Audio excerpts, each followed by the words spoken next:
Evolucionamos. Con el único fin de llegar cada vez más lejos. La RZ, una radio del Grupo Sónica. Ya comienza Autores en Línea. Noticias y reportajes con los autores de radio, televisión, teatro y cine. Coreografías y música de autor. Conducen Alejandra Boada y Raúl Martorell.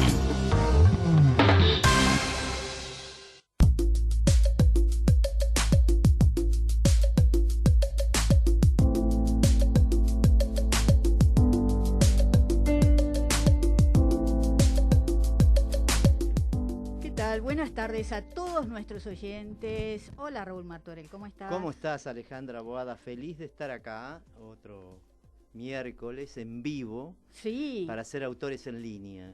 Sí, y hoy con otro autor importante por supuesto, también, ¿no? Vamos a estar hablando con alguien y muy importante, así que en un ratito lo vamos a presentar. Sí.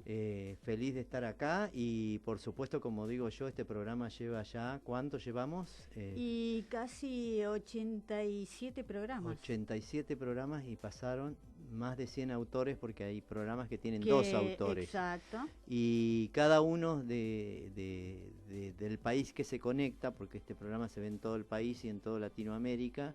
En todo el mundo, porque es todo por el internet. mundo, por supuesto, pero hasta ahora nos han escrito desde sí. Latinoamérica, ¿no? No, y de Europa. De Europa también, sí, tenés razón, Sí, me había olvidado. de España. De España y también escribieron de Italia. Exacto. Así que les mandamos un beso enorme y que se sigan comunicando con nosotros, que nosotros le pasamos todo lo que quieren saber a los autores que ellos nombran y a la entidad, ¿no es cierto? Que se pueden comunicar con Argentores a través de www.argentores.org.ar o por Facebook Argentores Nacional.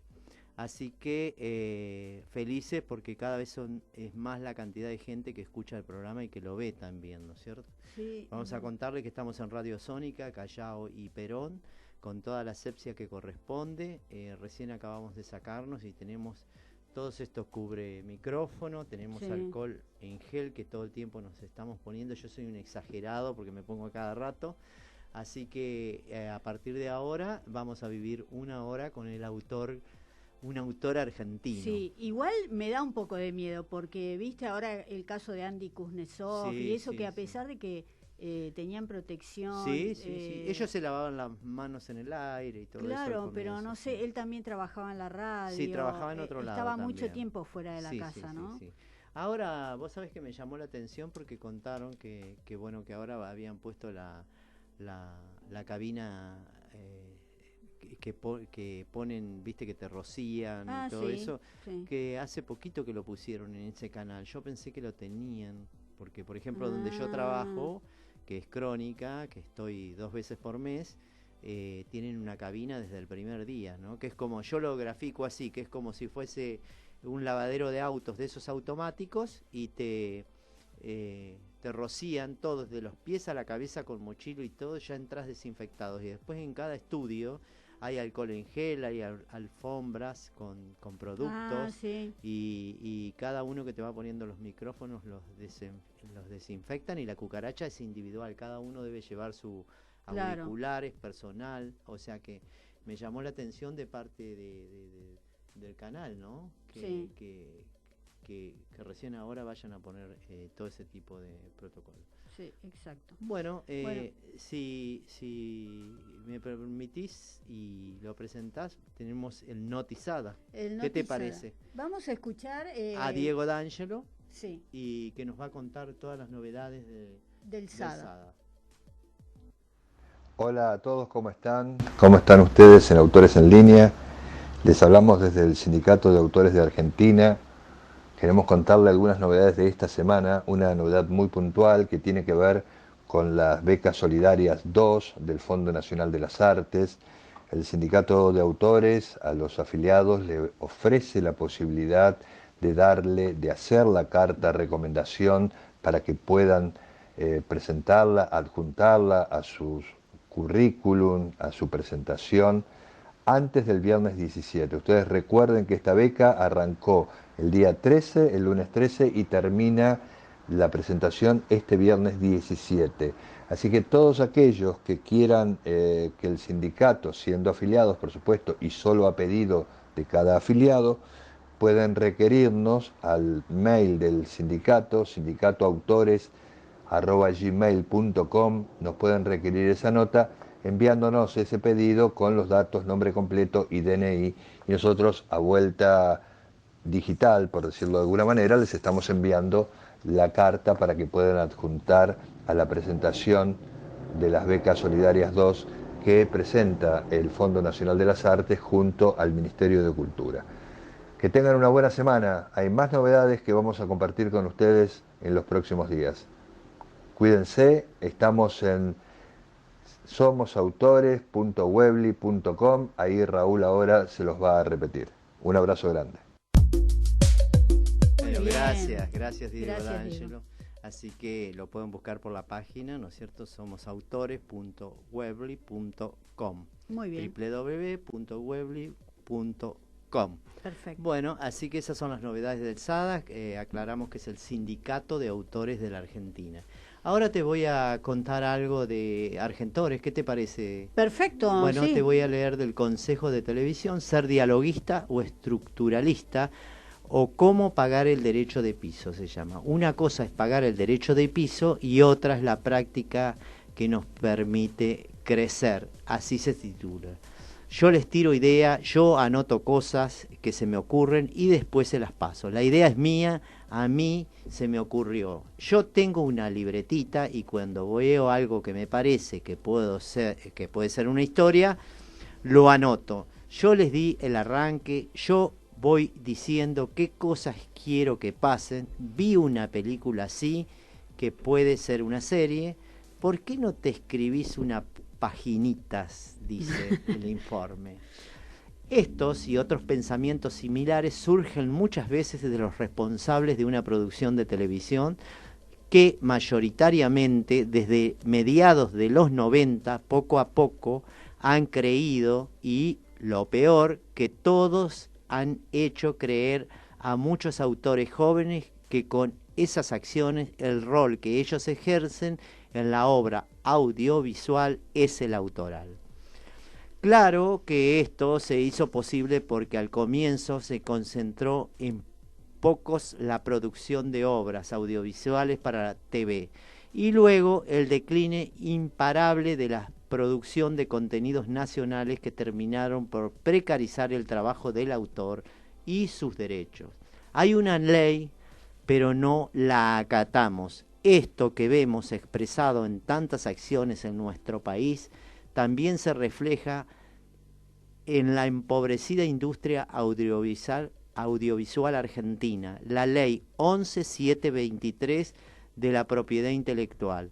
Le dedica en su artículo 20, en relación a los derechos sobre la obra, lo siguiente: salvo convenios especiales, los colaboradores en una obra cinematográfica tienen iguales derechos, considerándose tal el autor del argumento, al productor y al director de la película. Cuando se trate de una obra cinematográfica musical en que haya colaboradores, un compositor, este tiene iguales derechos que el autor del argumento. El productor y el director de la película, como la ley es de septiembre de 1933, por extensión, esto se explica a las obras audiovisuales en general. Es decir, que el autor del argumento y, por extensión, el de los guiones, el director y el productor gozan de derechos, pero los derechos de cada uno son protegidos por una sociedad de gestión. La tienen los directores DAC, la tenemos los autores de Argentores, y si los productores no la tienen es porque nunca se han puesto de acuerdo en conformar dicha sociedad. Porque entonces los autores deberían proteger los derechos de los productores.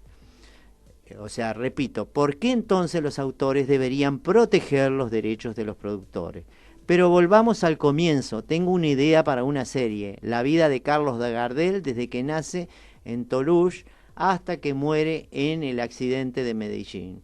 Se me ocurrió una idea. 2 exnovios se encuentran después de muchos años y recuerdan sus tiempos felices hasta que ella muere y le deja al otro en herencia el cuidado de sus hijos. Muy bien, se te ocurrió, pensaste, incluso investigaste sobre el tema, tenés un principio y un final, y en el medio puede haber una o varias temporadas de 8 episodios de una serie, 80 episodios de una novela también. Y esa es la tarea del autor, es quien se ocupa con su arte de la técnica de construir la trama y todo lo que eso conlleva, es decir, la dramaturgia. Idea AR. Hasta 1995 el derecho de autor de una creación original estaba exento del impuesto a las ganancias. No así el trabajo posterior, los libretos, por ejemplo. De esta manera, un reconocido empresario de la industria televisiva era contratada por su propia empresa que le adquiría los derechos de su creación figurando en los créditos como idea. Por esa idea, dicho empresario no pagaba impuestos a las ganancias. Luego, en 1995, modificaciones en la ley hicieron que todo el mundo del audiovisual pagara el impuesto a las ganancias. El teatro quedó exento del impuesto a las ganancias por la ley 25.037 en 1998, conocida como la ley Brandoni. Claro, la frase idea de había quedado como uso y costumbre, y lo que ocurrió después fue un acto de vanidad de los pocos productores independientes, del 95 en adelante. Esta práctica se hizo regla por muchos, luego por los beneficios económicos frondosos que vinieron después en el cobro de los derechos de la comunicación pública. Entonces, por exigencia de producción, por la improvisación propia con la que se producía, introduciendo cambios en los guiones a último momento en la lucha por el rating, apareció la división de tarea, que no es lo mismo que la obra escrita en colaboración. Por ende, hoy escuchamos en boca de muchos colegas, yo empecé como dialoguista, yo pasé a ser estructuralista y ahora soy autor.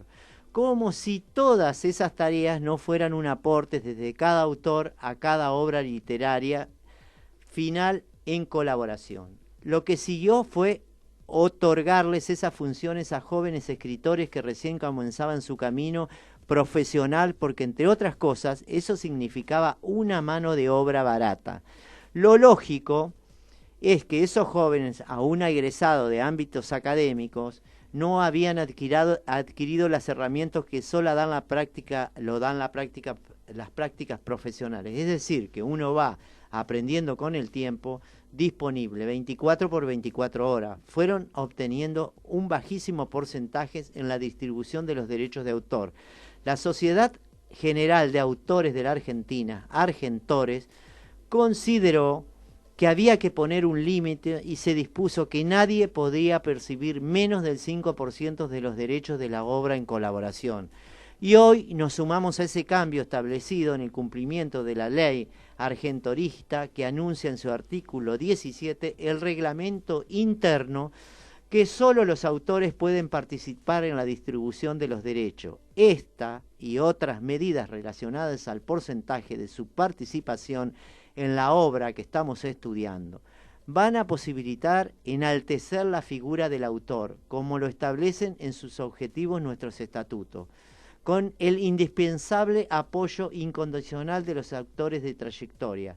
Los jóvenes autores participarán entonces en la creación de la obra, haciendo su aporte acorde a su experiencia, que poco a poco irá creciendo, pero no pagando el derecho de piso, que no es otra cosa que la creencia que al iniciar el ejercicio de una carrera profesional, la persona nueva debe hacer todo aquello que le dicen sin discutir, sin tratar de hacer aportes personales, tener mucha paciencia, no perder los estribos y pensar en la pertenencia. Una cosa, por último, una cosa es pagar el derecho de piso y otra la práctica que nos permite crecer y tomar confianza en nosotros mismos como personas profesionales, y que nos permite demostrar en un corto tiempo lo valioso que somos para la conducción y para la industria.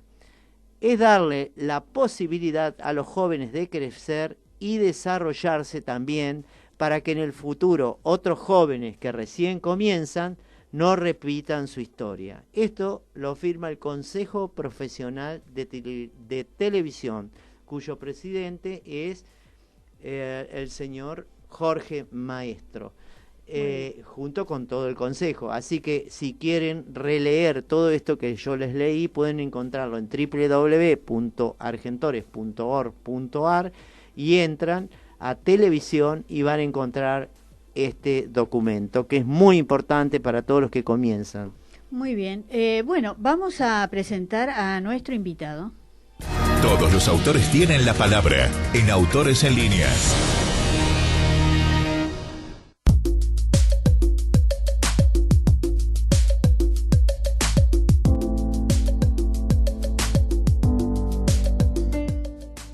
Bueno, muy bien. Y le damos la bienvenida al señor Rolly Santos, que es director y guionista de cine argentino, documentalista. Se graduó también de sociólogo en la Universidad de Buenos Aires. Es miembro de DAC, Directores Argentinos Cinematográficos, también de Argentores, también de Cento Autori de Italia. Fue el fundador y coordinador de la FEDALA, que es la Federación de Escritores y Directores de América Latina, y además pertenece al SADA, que es el Sindicato Argentino de Autores. Hola, Rolly, ¿cómo estás? Hola, buenas tardes a los dos. Hola, Rolly, Raúl Martoriel te saluda. Bueno, voy a empezar yo. Rolly, ¿cómo estás? Todo bien, esperando acá tener una linda charla con ustedes. Pero muy bien, y además te estamos mirando, ¿no? Mira, yo te quiero preguntar, ¿cómo fue la encuesta del SADA, el análisis que tenés de los resultados, qué se descubrió, qué se confirmó, por ejemplo? Todo tuyo, Rolly, que sos un capo en eso para explicar. Lo primero que sucedió fue que nos sorprendió la cantidad de respuestas. Nosotros tenemos una base de datos muy precisa de todos nuestros afiliados. Hoy está cercana a los 500 autores y sabemos que están todos los autores. Sí, y se están inscribiendo muchos más, te aviso, ¿eh? Sí, sí. Bueno, lo cierto es que contestaron 140, tenemos 140 respuestas válidas. Eso tenés que pensar, o tienen que pensar, que es como una asamblea de una gran organización, tener 140 personas que dan su opinión sobre una batería de 10 preguntas más o menos, que nos permitió tener resultados sobre qué es lo que está pasando con los autores en la pandemia. O sea, algunos de nuestros compañeros habían recibido por charlar con colegas, habían recibido comentarios, algunos estaban mal, otros estaban como más distraídos a la hora de escribir, otros estaban entusiastas, porque como nosotros trabajamos en soledad y adentro generalmente de una casa, bueno, es un estado similar el de aislamiento al de un escritor. Entonces muchos pensábamos que en realidad era como una incentivación esto del aislamiento para escribir más, porque hay más silencio, en fin, porque no se siente uno tan desgraciado que con un sol hermoso afuera la gente pasea y uno está frente al teclado, ¿no? Que muchas veces sucede. Es verdad. Bueno, lo que descubrimos es que hay quienes realmente han producido más, pero el 70% de nuestros autores bajaron su nivel de escritura, su cantidad de escritura, o sea, dejaron de escribir en un 40%. El escritor escribe por contrato y también escribe para sí, como si fuese una inversión. Generalmente el escritor, el autor, está siempre escribiendo. Entonces nosotros queríamos saber, bueno, pero ¿y la pandemia? ¿Qué acontece con la pandemia? O sea, te saca tiempo el hecho de tener que organizarte en virtud del aislamiento, o te preocupa el contagio. En fin, lo que logramos ver es que había un pequeño sector que sí parecía como beneficiario o incentivado por esta situación, pero había un sector mayoritario que era el más perjudicado. Rolly, mira, nosotros en este programa nunca lo frenamos, salimos al aire de diversas maneras, y nosotros haciendo así un balance de los que entrevistamos en estos 3-4 meses, en general todos los autores nos dijeron que no pudieron escribir, que no estaban pudiendo escribir, por 2 temas. Uno, que no podían a escribir sobre la pandemia porque necesitaban tiempo para hablar sobre un tema que está pasando actualmente. Es como que necesitan que pase un tiempo y contar o escribir algo como algo que pasó, ¿no? Como una anécdota, porque todavía no sabemos el desenlace de todo esto. Y otros porque decían, incluido Mauricio Cartum, sí, que se sentían tan angustiados por la situación que era un momento en donde ellos preferían un análisis interno, como meditar, pensar en otras cosas, pero que les costaba muchísimo escribir, ¿no? Salvo lo que vos decís, que sea algo por pedido, bueno, eso es distinto, ¿no? Bueno, de las respuestas que nosotros recogimos tenemos un 20% de nuestros autores obtuvo ofertas de trabajo, es decir, que en plena pandemia trabajó más. Un 8, casi un 9% continuó trabajando igual, pero un 70% no tuvo ofertas laborales y decayó su escritura propia, porque uno puede decir, nosotros lo consultamos, ¿qué pasaba con aquellos que, bueno, le postergaron el trabajo, pero siguen escribiendo, porque eso es una inversión, porque no pueden parar y porque el día de mañana será un guión o una historia para vender? Bueno, bajaron en su capacidad de escritura. Con otras preguntas sobre por qué, bueno, nosotros tratamos de ver, hicimos una batería de preguntas, era la depresión, el temor, el estrés, digamos, ¿qué era lo que estaban sintiendo?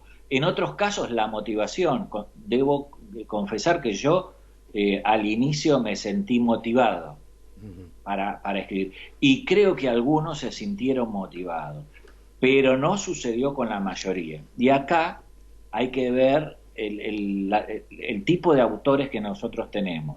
Nosotros tenemos un poquito más del 30% de nuestros autores son autores de teatro. Los autores de teatro son los más perjudicados por la pandemia. Así que es comprensible, obviamente lo que dice Cartum es totalmente natural. Uno necesita macerar este impacto, y van a pasar años y vamos a seguir hablando de la pandemia. En nuestras historias van a rozar siempre la pandemia. Yo creo que va a haber 10 años por lo menos de volver y volver desde distintos ángulos, como ocurre con una guerra, como ocurre con la dictadura, como cuando uno necesita volver. Pero es cierto que tiene que macerar. No sé si recordás lo que fue nuestra post-dictadura. Hubo muy pocas, inmediatamente después de la dictadura no salieron las mejores obras sobre la dictadura.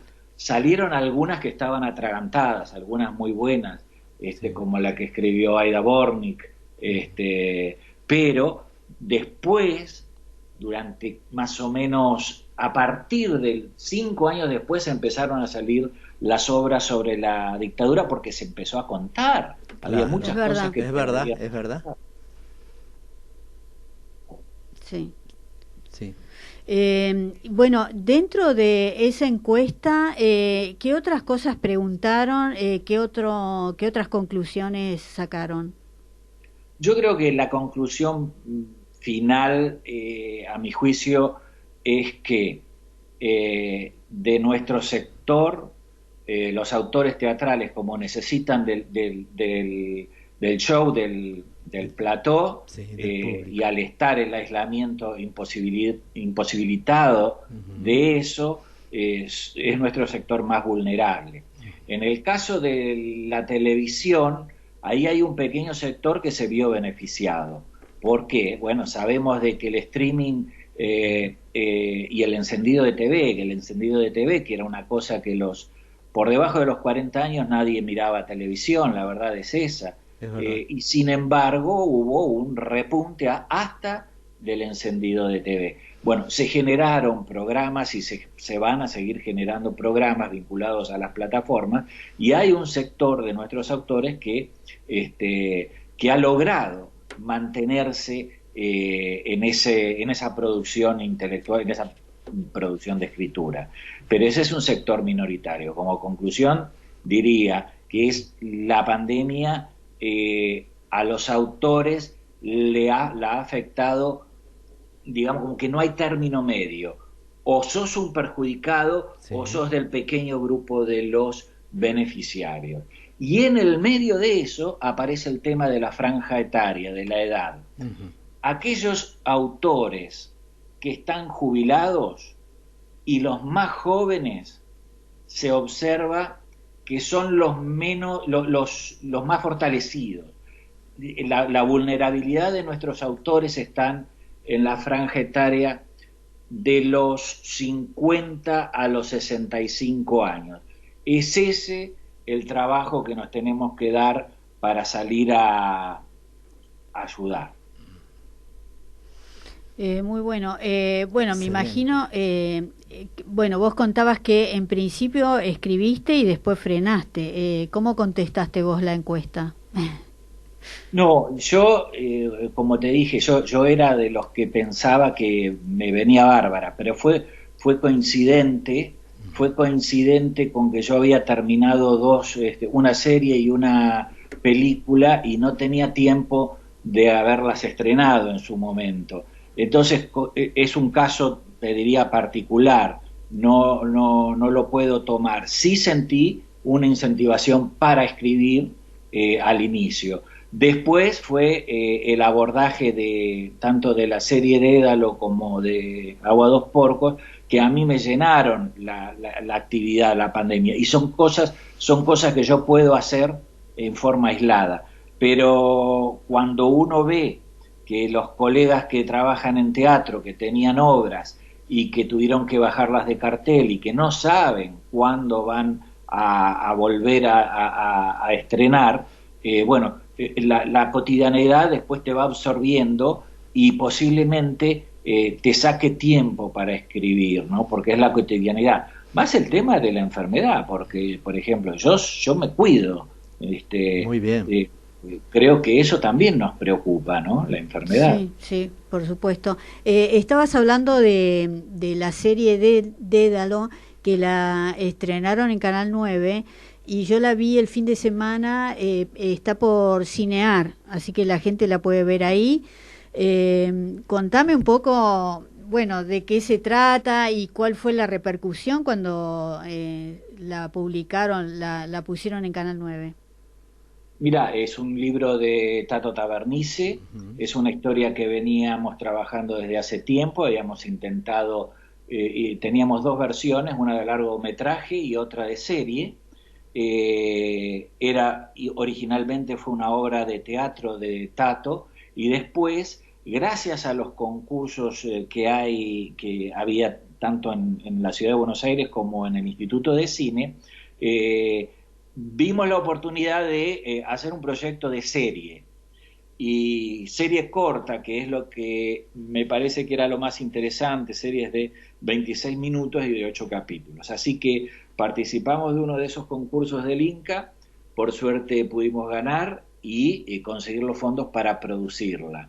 Se filmó en 2018, fin del 2017 y algo del 2018, y durante el 2019 no la pudimos estrenar porque nos había salido, durante el 2018, perdón, no la pudimos estrenar porque nos había salido otro trabajo que era la producción del largometraje.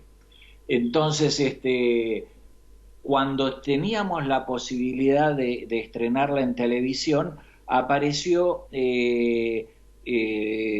dos chicos que trabajan en Octubre TV, digamos, la gente de Octubre TV, ellos tienen una curaduría de material audiovisual, vieron la serie nuestra, y Carlos Castro y Pablo Adeluque, que son los que hacen la curaduría de Octubre TV, les pareció interesante para la trasnoche que tiene Página 12 en el Canal 9. En el Canal 9, así sí, yo la vi. Lo que hicimos fue aprovechar esa oferta que nos hicieron ellos de salir. No era una salida cotidiana, digamos, teníamos un problema ahí, que es una serie para plataformas, y para un canal abierto pasar 30 minutos una vez por semana era una complicación, porque nadie se va a acordar a la semana siguiente cómo terminó el capítulo en la trasnoche de la semana anterior. Sin embargo, nos sirvió de mucho para instalar la serie. La serie terminó para esa trasnoche con casi 1 punto de rating, así que no me parece malo. No, es un muy buen puntaje. De todas maneras, lo habías visto, Raúl, ¿no es cierto? Sí, yo lo vi. En Cinear se puede ver. En mi caso, yo lo que hice es la vi como si fuera una película de 2 horas, o sea, vi 4 capítulos un día y al día siguiente el resto. Y la verdad que al primer capítulo me quedó como que no entendía mucho qué pasaba, y ya el segundo es como que no es que miré los 30 minutos y dejé, necesitaba ver el segundo para entender. Así es. Y después es como, me gustó mucho la música, me gustó. Edus Bettelman. Sí, Edus Bettelman. Trabajás mucho con él, ¿no? Sí, y con Tato también, con los dos, repetimos. Repitieron, ¿no? Sí. Pero la verdad, muy bueno. El título, me imagino que se refiere al laberinto de Dédalo, ¿no? El título tiene que ver con un laberinto que es Parque Chas, y el misterio o el enigma de no poder salir de ahí. No tiene que ver con el mito original. No, claro. No, pero incluso el personaje también es un laberinto, su vida, ¿no? Sí. Ahí te quería decir 2 cosas con respecto a cómo lo viste vos. Por ejemplo, eso es lo que tiene de bueno la plataforma. Al ser capítulos de 30 minutos, si no te gustó o no te interesa, bueno, ves un capítulo 2 y lo dejás y no perdiste nada. Con 30 minutos te podés dar cuenta si va o no va. Pero si te interesó, es muy posible que vos sigas viendo y que veas 2 o 3 capítulos, que eso ya es la duración de un largometraje. Claro. Claro, entonces, la serie de Dédalo son 2 largometrajes, esa es la duración. Entonces, obviamente, ese es uno de los trabajos que tiene la experiencia de Tato, que es la posibilidad de manejar los encadenados en final de capítulo y principio. Digamos, la trama tiene que ver con eso. Con un capítulo no vas a entender nunca nada, pero al final del tercer capítulo en Dédalo tenés otro golpe, digamos, otro punto de giro muy grande, cambia totalmente la historia. Es verdad. Y en el capítulo 6 cambia totalmente la historia. Sí. Y los 2 últimos capítulos, digamos, se resuelve. Así que tiene una estructura muy pensada para nosotros, al menos nosotros la pensamos, la trabajamos de tal forma que estuviera contada de esa forma y de que el enigma no perdiera nunca. Sí, y fue tan complicado en algún punto hablar de un personaje que a su vez el personaje protagónico es el mismo de punta a punta, pero el actor es diferente en los últimos capítulos. Ahora, cuando vos lees el guión, el que lee el guión siempre lee el mismo personaje. Pero eso, cuando nosotros estábamos haciendo la preproducción, generaba una cantidad de errores y de equivocaciones, porque ni el vestuarista, ni el escenógrafo, ni siquiera los actores sabían muy bien si se estaban refiriendo a ellos, al alma de fulanito, claro, o físicamente quién era el que estaba representando. Claro. Esa fue la razón por la cual tuve que cambiarle los nombres a los personajes. Y el nombre del personaje es como el nombre del actor. En el caso del personaje de Gabriel Robito es Gabriel. Y de Oscar Ferriño es Oscar. Entonces sí, queda muy claro, quedó muy claro para nosotros en el momento de la realización, visualmente, cuando uno se refería a cada uno. Ahora, una pregunta, cuando vos ves un guión así, que, no sé, yo creo que asusta a cualquier director de decir, bueno, ¿cómo hago esto, no? ¿Qué pensás? ¿Pensás varias opciones o directamente vos viste y dijiste, ya sé cómo lo voy a resolver? Este lo hablamos mucho con Tato, ya te digo que eran, se llamaba, Tato tenía el guión original, eran 13 puertas o 12 puertas se llamaba, era un actor que entraba a distintas puertas, pensado para teatro, distintas puertas de una casa, y en cada puerta iba encontrando la vida de otro personaje, se iba construyendo la vida de... Esa es la estructura y la sustancia de este guión. Ahora, cuando decidimos que tiene que ser una serie, cuando decidimos de que hay que pasar, digamos, sacarlo de un lugar cerrado, entonces planteamos las dos, la vertiente Puerto Madero versus Parque Chá. Fue todo un diálogo con Tato, nos reunimos muchas veces, y la historia nos terminó siendo coherente. Cuando hicimos, primero se había terminado la serie, después de resolver este tema de el alma y el espectro y quién era físicamente, pero seguía habiendo problemas de cómo filmar a ese espectro, cuando no queríamos darle digamos, no queríamos hacerlo transparente al alma, tenía que ser como sexto sentido, donde vos confundís, claro, donde se confunde, no sabés cuál es la parte del pasado, la parte del presente. ¿Quién está vivo o quién está muerto? Incluso en un momento el personaje de Robito le pregunta, ¿estás viva o muerta? Porque hasta... Claro, eso no se va sabiendo porque no hay ningún efecto visual que lo demuestre. Por eso hay que seguir la trama. Sí. Pero el ejercicio posterior, una vez que se habían escrito los 8 capítulos que tenían errores, fue haber hecho la versión para largometraje. Claro. Dijimos, bueno, si no conseguimos plata para la serie, vamos a hacer un largometraje. Ese fue el clic, hacer el guión del largometraje resolvió muchos de los problemas que tenía el guión de la serie en su momento. Y ahí sí, corregimos todos y afortunadamente se pudieron conseguir los fondos para filmar Dédalo. Buenísimo. Y por último quería destacar el trabajo de Raúl Brambilla, que fabuloso. Me encantó. A mí está también. Muy bien, muy bien. Muy bien, Raúl, ¿cómo lo dirigiste? Bárbaro. Y Raúl no quería, o sea, Raúl hacía años que no actuaba. Bueno, primero hay que decir que Raúl, Néstor Sabatini, que también Néstor también. Trabajamos muchos de compañeros de autores en esta serie. Es algo Falté yo ahí, Rolly. Sí, me faltó, pero vas a estar en la próxima.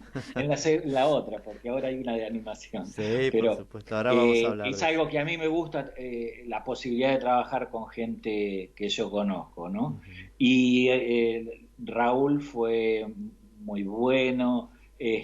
Decías, por ejemplo, la música que te gustó, es Edu Bettelman, que Edu trabajó, hizo muchas, es alguien que desde hace tiempo fue lápiz de oro de publicidad durante muchos años, hizo largometrajes en Chile, aquí también, hizo 2 películas más, así que Edu ¿cómo se enganchó con Dédalo? Claro. Porque se tenía otro músico. Un gran equipo armaste, un gran equipo. Pero estábamos filmando en Parque Chas y él vive en Parque Chas y él se acercó. Sí, ahí Gonzalo, que no me dice el apellido, te manda saludos, dice de la película Dédalo en Parque Chas. ¿Quién? No me acuerdo. Gonzalo se llama, no me dice el apellido, le pedí el apellido, así que te manda saludos. Seguramente estuvo cerca de la filmación. A Svettelman lo quiero acá un día, que nos cuente. Bueno, le digo. Sí, por supuesto, lo queremos acá. Es un tipo encantador, es fana de Parque Chas, ama ese barrio y es un autor musical fabuloso. Sí. Bueno, te voy a sacar de ahí, te voy a llegar. ¿Y cómo fue en Agua dos Porcos? Bueno, inmediatamente después de Dédalo nos sale el proyecto Agua dos Porcos, otro guión de Tato. Tato había escrito la novela El Muertito. En su viaje con su mujer a Misiones, Tato cuando está al pedo y vacaciona escribe. Tato Tabernice, aclaremos. Sí. Tabernice, sí. Entonces se vino con un libro que yo nunca leí porque no quería leerlo y además yo sabía que él estaba formateando el guión. Así que me quedé con el guión. Y el guión está, bueno, nada, es un policial negro, es un género que Tabernice estaba, digamos, experimentando. Y a mí me gusta eso también como experiencia, porque Agua de Porco es una película de género. Y eso tiene un pro y tiene una cosa en contra. Decir que una película es de género es como decir, bueno, mira, está en este rubro. En general son los críticos con los que les encantan categorizar. Pero no son todas las películas iguales. Sí. Pero hay que decir que tiene elementos exprofeso vinculados al género. Entonces, ¿cuáles son esos elementos? Que están expresados tanto en la escritura como también en lo visual. En la escritura tenemos a un personaje, por ejemplo, el personaje del protagónico fuma todo el tiempo. Eso es típico del género, del policial negro de los años 50, es el personaje que fuma todo el tiempo. El humo. Es típico que los personajes no sean empatizables, o sea, ningún personaje te termina, no es el héroe, el héroe, el antihéroe, no es el antihéroe, no, es un protagónico que no termina de quererlo, y los personajes que circulan alrededor tampoco, o sea, cuando uno tiene un protagónico así, la empatía quiere encontrarla en los personajes, en los satélites, y cuando te apoyas en un satélite, 10 páginas después te das cuenta de que ese tampoco te llega a empatizar. Entonces, esa experiencia autoral a mí me gustaba mucho y es la que de Tato trabajó. Desde la dirección y desde lo visual, la dirección, aparecen otras características. Por ejemplo, el contraste. O sea, el género es un género de mucho contraste. ¿Por qué? Porque apareció en los años 50 y el blanco y negro era hipercontrastado, o sea, lo hacían hipercontrastado. Obviamente, este género después siguió. En los años 70 hubo muchas películas que le decían, digamos, las encuadraban en el cine noir, ¿no? Un exponente que dejó huella en eso es Polanski con Chinatown. Esa es una película bien de género, donde los personajes son todos resbalosos. Así que desde lo visual lo intentamos hacer de esa forma, que tenga una estética. Agua de Porco es una película antirrealista, o sea, es una película filmada en la selva, pero con una apuesta que a veces parece casi de estudio, o sea, con una estética cuidada. ¿Por qué? Porque tiene que ver con ese género de contrastes muy altos, de colores muy saturados y de una apuesta fotográfica. Era la idea justamente de hacer una película de género, de que sea la trama y esos personajes que son los protagonistas ahí en esta película son los personajes. Era como para invitarlos a ver esos personajes. No vamos a, el crimen que se cuenta en una película como Agua de los Porcos es una anécdota, es lo que menos importa.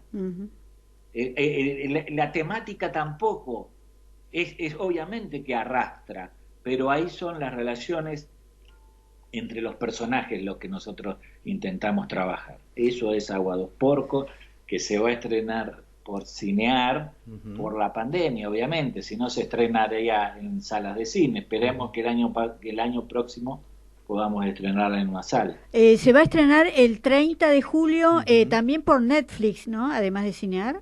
No, esta es solo por Cinear, es estreno y se va a estrenar solo una semana y después baja, a diferencia de Dédalo, que está en la plataforma hasta fin de año. Sí. Dédalo todavía se puede ver, pero Agua de los Porcos, como es el sistema de estrenos de cine argentino, es por una semana.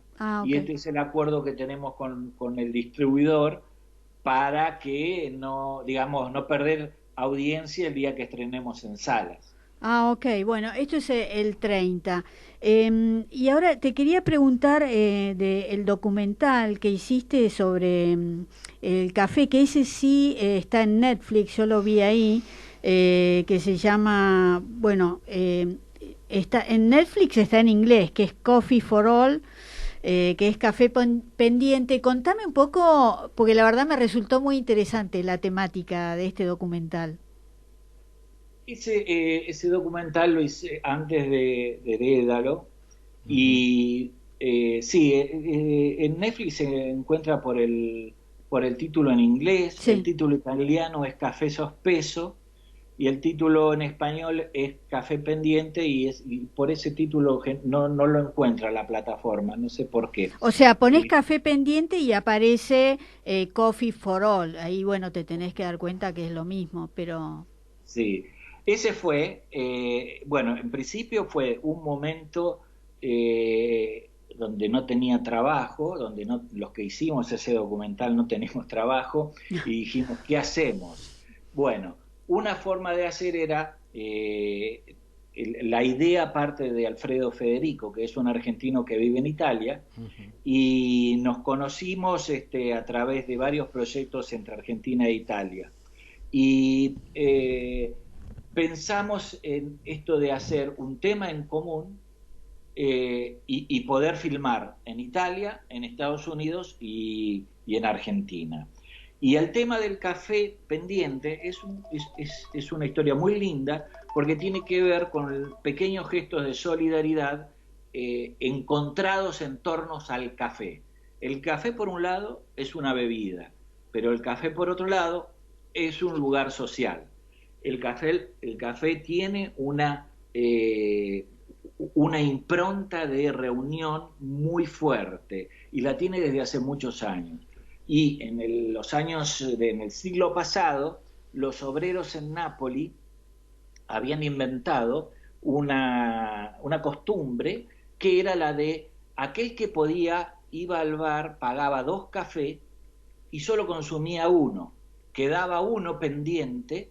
Y ese pendiente era para aquel que no tenía para pagar un café y podía ir al bar y tomarlo gratis. Eso funcionó en Nápoli durante el principio del siglo XX. ¿Qué sucede? Después de la crisis del 2008, esa idea empezó nuevamente en Europa a expandirse y empezaron a abrir muchos cafés que hacían eso mismo. Se abrieron incluso en la Argentina, sí, y se abrieron también en México, se abrieron en otros países, y en Nueva York, sobre todo en aquellos que tienen una tradición cafetera. Y entonces dijimos, vamos a salir a filmar. ¿Qué nos encontramos? Cuando yo salí a filmar en los cafés, yo me encontré que acá en realidad no estaba funcionando. ¿Pero qué sucedía?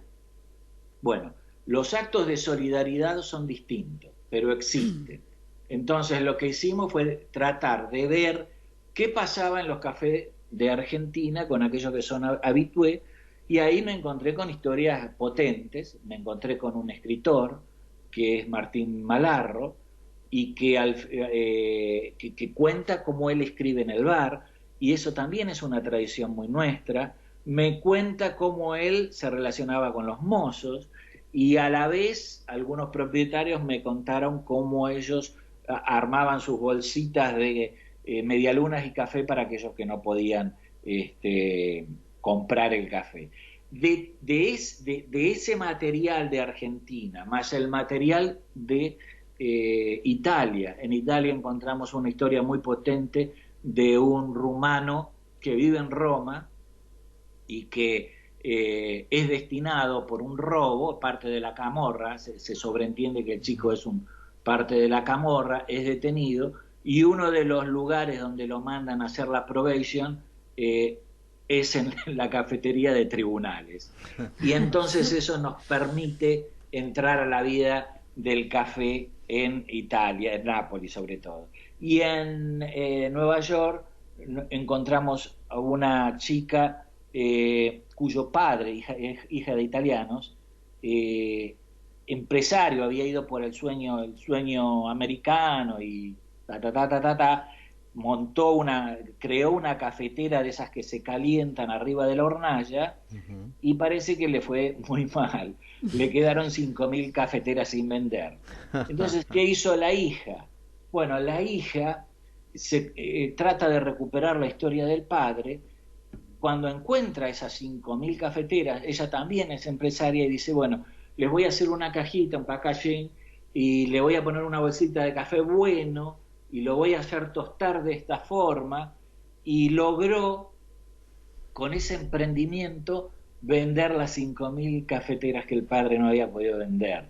Entonces, alrededor de esta historia del café hicimos este documental hecho con muy bajo presupuesto, pero te digo que a Netflix le encantó, sí, y lo pagó más que un largometraje de ficción. No, está muy bueno, pero además, o sea, bajo presupuesto, pero hay imágenes de New York, de Buenos Aires, de Nápoles, o sea, está muy bien. Mira, justo que comentabas lo de los mozos y la empatía que uno tiene.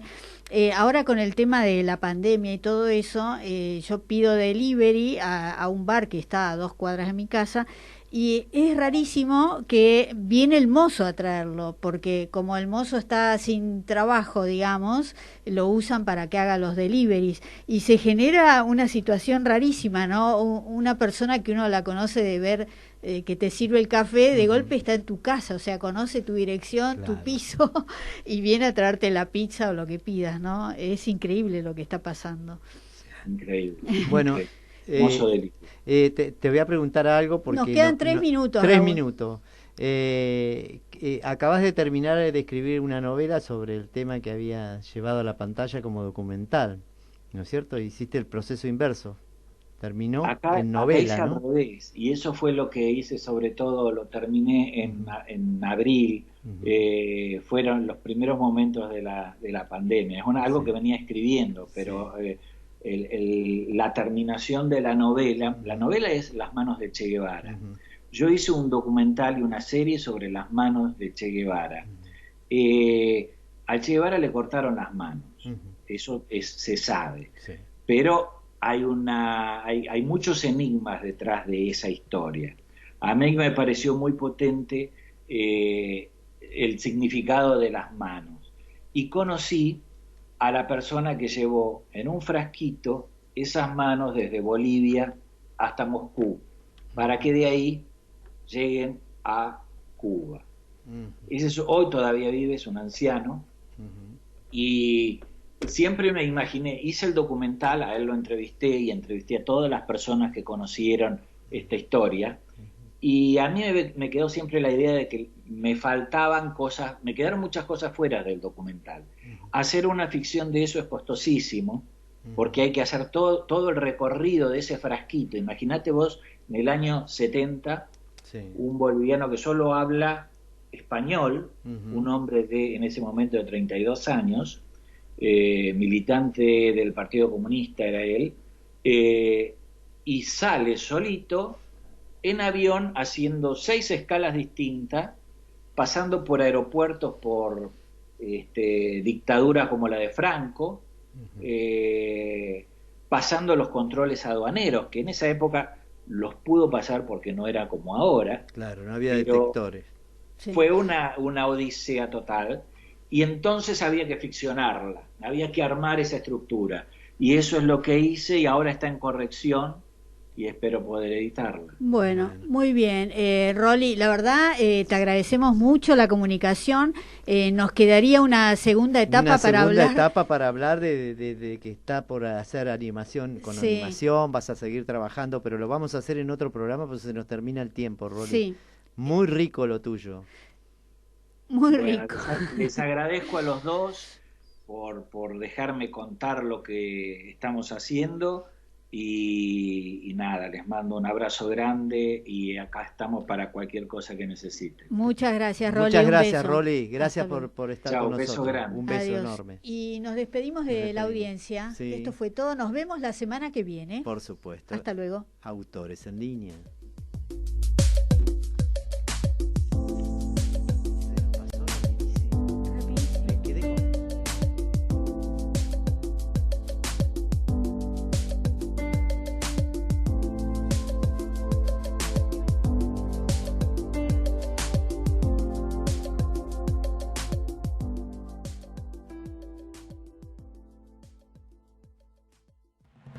Esto fue Autores en Línea. Nos reencontramos el miércoles a partir de las 3 de la tarde. Autores en Línea.